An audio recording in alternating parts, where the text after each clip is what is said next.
Maybe anime going mainstream was a mistake. I don't know. But who cares? Ah, gosh, I don't know. That does remind me. That was the other topic of conversation I wanted to bring up. The Anime Man, aka Joey Bazinga, put out a video called The Anime Tourism Problem. I started watching it. I didn't care to finish it. Not because it was bad. I just got bored. It was just a talk at the camera kind of video. And I was doing something. Regardless, it was just, he talked about the anime tourism problem, which I already have some issue with, because I think calling people who are casually into something tourists is weird. But he was essentially trying to discuss the Anime Men video, where they watched a bunch of anime. They watched the first episode of a bunch of anime and then ranked them off of that. And they had some less than stellar opinions. Everybody was mad at him. And I think it's a funny rage bait video.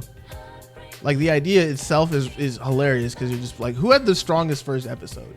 And then some shows back then probably didn't have like the greatest, but I still think it's an interesting idea. Maybe I'll steal that. Who knows? Regardless, I think it's weird calling people tourists. I think the idea of calling people tourists is odd. I understand to some extent, because he's like, oh, these aren't people. These are some crazy things to show in my history. Oh my goodness. I think calling people tourists is weird. And I think it's an odd thing, because it sounds kind of pretentious. I get it. Anime is mainstream now. There's a lot more people that have popularized it, like fucking Megan Thee Stallion and Michael B. Jordan, and you got Shohei Ohtani on the Dodgers, and they're having anime nights, like One Piece nights for the Dodgers and the Lakers, and people are coming out in droves for that, and it's cool. I'm happy to see that the thing that I liked growing up is now like really popular. Awesome. That's cool. That means there's more people I can talk to it about that might enjoy it at like a different level than me, more or less. Who cares? I think calling people tourists is weird, only because in the internet age, everything has to become an insult or not necessarily a slur, but it's got to be like some kind of derogatory thing to call somebody a tourist. It's got the same energy as calling somebody a casual. And at the end of the day, I think like being a casual fan of something isn't bad. I think having casual fans of a thing that you enjoy just means that more people have eyes on it. And more people have eyes on it, more people are consuming it.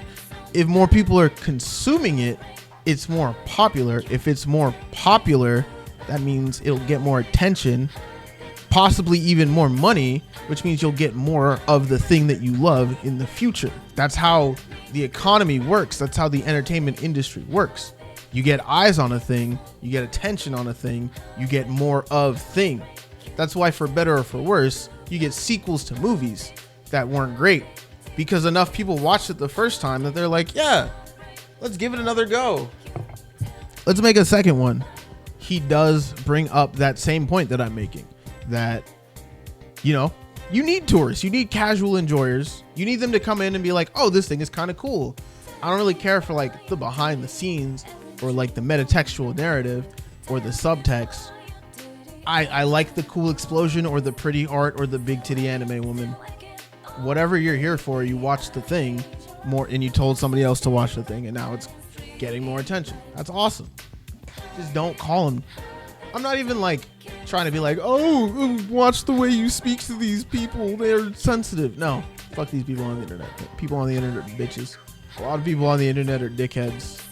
But I do understand the thing that he was coming. Okay, so here's what got him. Tell him again. People on the internet are bitches. I do think where he put his foot in his mouth is where there is a segment in here where he compares anime fans to, I need y'all to walk with me, all right? He compares anime fans to Christopher Columbus. So anime fans are Christopher Columbus. If we make two circles, there's like a Venn diagram.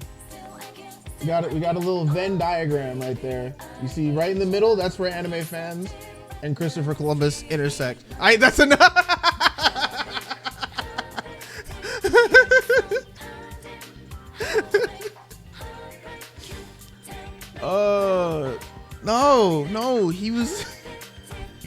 Okay, his reasoning was that Christopher Columbus sailed to the New World and said, I discovered this. I'm going to name it what I want. Doesn't matter that there were people before. What I say goes now. And to his credit, to be as charitable as possible, I understand that part. What I don't understand is why that is the analogy that he went with. I don't understand why you would just compare our silly little Japanese cartoons and silly little animated titties to colonialism, which inevitably led to chattel slavery and horrible tragedies in American history and just global history, period. I don't understand why that was the place your brain went to.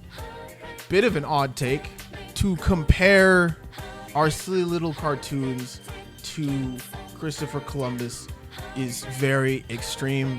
It's got the same energy in my mind as... Do I want to make that comparison? Yeah, okay. It's got the same energy in my mind as when, I don't know, any like thing happens in any country and it's just like, hey man, like, I don't know, just stay inside after like a couple hours. Like there's a curfew now. Just for general public safety, and everybody's like, it's like 1940s Germany. They're infringing on my rights. And I'm like, yeah, we've lost the plot. We're fucking cooked. Cause it's taking a very extreme and real event in history and reducing it down to its most basic component, sure, but also simplifying it and removing essentially any of its impact and weight in history. And I think that's a stupid thing to do. And again, like, if you want to say, oh, people are coming into this space claiming that they own the space, and now that they are in the space, their opinions are the only one that matter, you can talk about that. You can complain about that all you want. Like, that's a valid criticism of a community. If, I don't know, if niggas came in and started talking Power Rangers, something that I grew up on and have watched like a good amount of, and they were like, actually, no. Oh, you know what? This is a thing that has been happening. Niggas are suddenly being like, yo, Samurai is great, actually. Samurai's like the best season ever. This shit's amazing. Spice, I hate you. Like, if I do them like Raido Kuzunoha does Rasputin in this gif. If niggas want to come in and say some shit and I want to do this, I'm not going to, but I'm allowed to feel that way. Because you can have an opinion, I can have an opinion, and our opinions don't have to align with one another for us to continue to exist in this space. Everybody's allowed to have their own opinion. Everybody's allowed to feel whatever they want to feel, as long as you're not harming anybody or it's not detrimental to anyone else's right to exist. And that's just how a community works. That's just what happens when you exist in any sort of fandom or engage with any community surrounding a specific topic. They're allowed to disagree, and oftentimes those disagreements can lead to really interesting conversations. If I were to talk to somebody like Spice about why he thinks Samurai is the best season, I may not agree, but it may change my perspective, and we could come away both seeing things a little differently. I could tell him, hey, go watch Jungle Fury. Jungle Fury is fantastic. Go watch SPD and go see how it compares to Samurai. He might change his mind, or it might help him bolster his argument. That's fine. We're not actually doing this. Shut the fuck up, Spice. But to bring it back to where I was before I was ranting, to compare our silly little cartoons to an actual historical tragedy, one of which that we still feel the ramifications of to this very day, is inappropriate and gross, especially given the size of the platform that you sit on and your age as I don't even know, 32? He's at least 32. 32-year-old man will say. Like, you know better. You've been around long enough to know better. You've experienced enough of the world to know better. It's just irresponsible, and you can't say, if you want to use the excuse You're right. I undersold it. I wasn't thinking. It's not a sound excuse, but people can be like, all right, as long as you're willing to educate yourself, that's fine. We can move forward. The issue then lies with people calling him out and him being like, it's not that deep. It's not that deep. Go touch grass. Go chill. Put the phone down and then don't worry about this argument. Because clearly you spend too much time on the internet if this is how you were engaging with the take that I gave.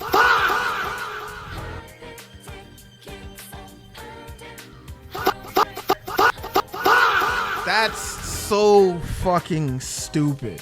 That's where I can't give any more charity to this argument, dog. I think it's a very impressive skill for somebody to call you out on something.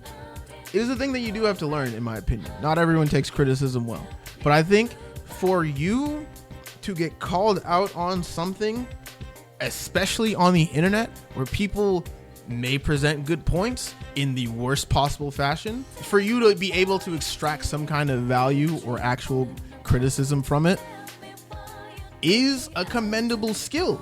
And it's one that I don't think he showcased here, because I think he very much just got criticism. And when you default to the it's not that deep argument, you were essentially saying, I don't want to talk about this anymore. You are going to make this a serious thing. I was being careless with my words. You're going to make this a serious thing. I don't want to have a serious conversation. I'm going to walk away now. That's stupid. That's actually stupid. And again, as a 30-plus-year-old man, you should know better. To say it's not that deep is so fucking stupid of you. There's no other way to put that. Genuinely. If you want to say it's not that deep, then you shouldn't have used a deep example. All right. If I don't know, fucking somebody steps on my favorite pair of shoes and I beat the ever living crap out of them, and somebody's like, dude, that's an overreaction, and I'm like, well, it feels like he killed my dad. What the fuck? Don't you think that's a bit of an extreme reaction? Don't you think your feelings are a little hyped up and exaggerated given the current circumstances of the situation that we're actually in? Don't you clip that. Don't you fucking clip that. Anyway, as I was saying, to look at something like that, to take a not as serious situation and to amplify it to something, to compare it and amplify it to something that's drastically more serious, something that is very real, that you can look at and see the ramifications of, to justify your current feelings, is very gross and irresponsible. Again, I feel like I'm just going to keep going back to those two words, because when you boil it down, since that's what we're doing, we're just reducing the complexity of things as much as we can, it is gross and irresponsible, plain and simple as that. All right. A lot of people shit on Joey. I don't really care.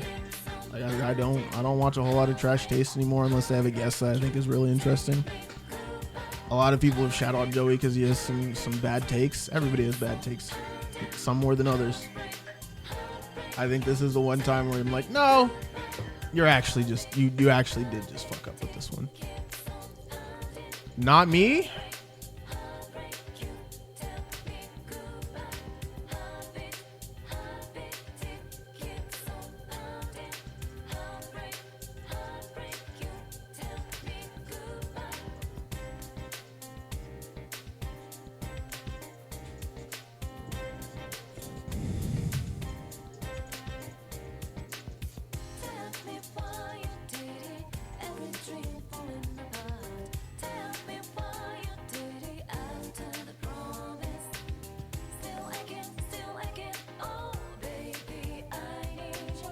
Oh, the other thing that I wanted to talk about, that's not going to be as long, but very brief.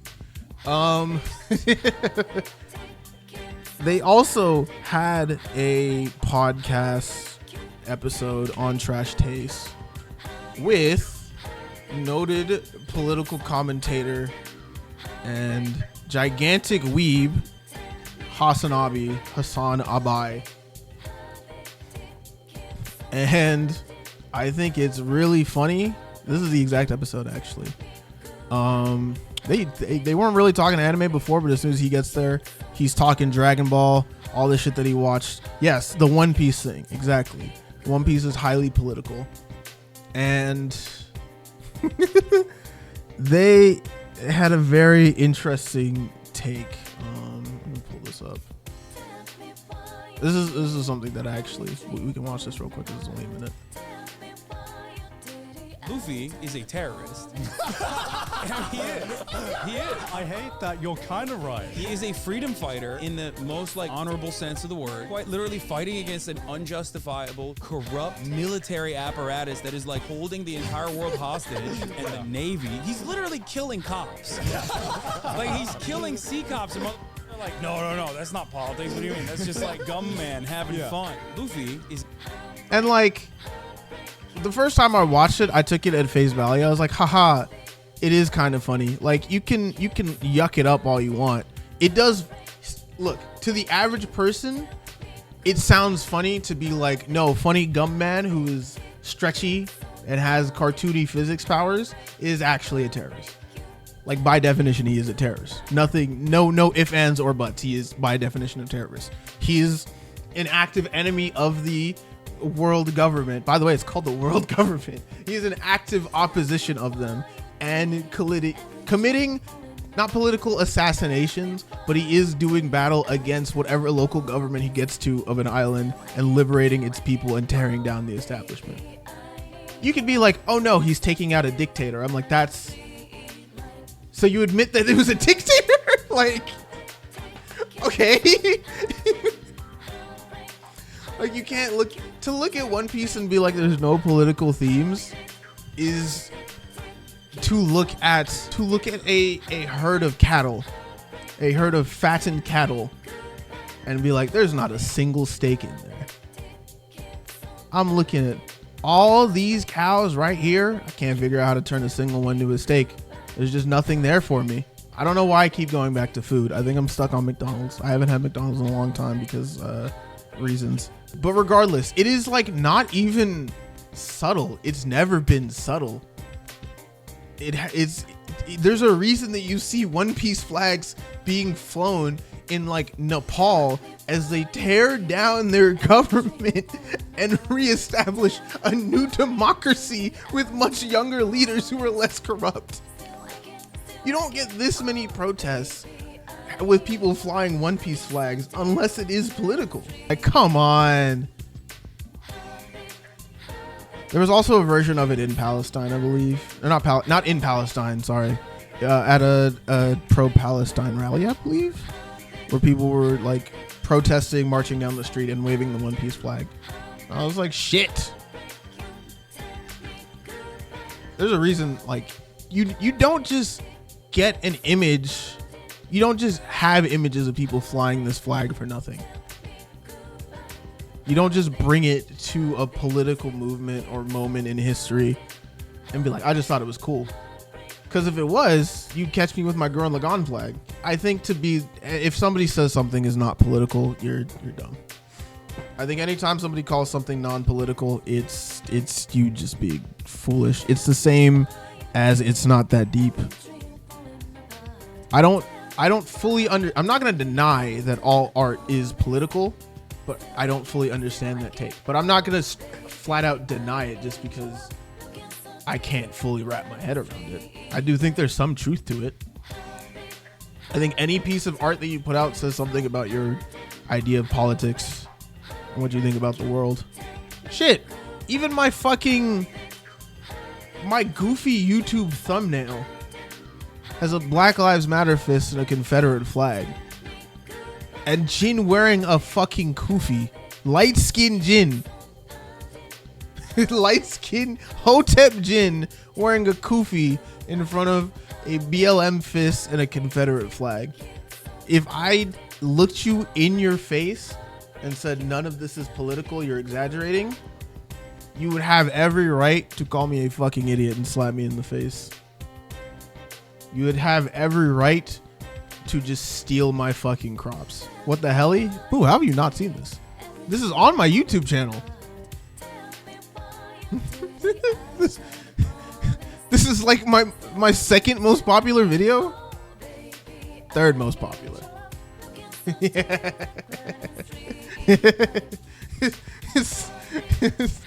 It's like my one of my favorite videos that I ever put out. To look at One Piece, literally, well, not literally. Actually, it is literally the most political anime that I have seen. Well, no, actually. No, it is. I lied. I'm thinking. Yeah, thanks, man. Thanks for stopping by. Have a good night. I was trying to think. The only other thing that I could think would be fucking Code Geass. But the thing is, Code Geass is shorter and it mainly tackles one particular, well, you could argue it tackles more, but the main issue it tackles is like an oppressed people, the Japanese, or oppressed people / colonialism / revolution. Whereas One Piece is tackling like government conspiracy, cover-ups, as well as revolution, oppressed peoples, all that good stuff. Like, just the sheer length of One Piece has allowed it to cover a lot more topics. So I'll say One Piece is the most political thing that I've seen personally. And I do think that it's just silly. I think it's just silly. It's a little irresponsible. And people have tried to come to their defense and be like, hey, man, they intentionally say stupid things or lean into bad takes because it's in the name and they need to make content out of it. And I'm like, you could say that a little bit, but I have also seen like some of their behavior in other videos and their streams and whatnot. And I'm like, okay, if you're playing a character, you're doing a really good job of making this character seem real, bro. I don't know. I think it's silly. I think the whole thing is silly. I just want to enjoy my cartoons. My silly little cartoons, man. All right. I think it's fun to use my brain to analyze my silly little cartoons from time to time. And if that's not the conversation you want to engage in, completely understandable. Not everyone has to look at it at that level. But also to deny that that level exists is just dumb. To look at my herd of cattle, be like, nope, not a single steak in there. I don't like steak, so clearly there's no steak in there. That's you're fucking stupid. Anyway, I tired of that.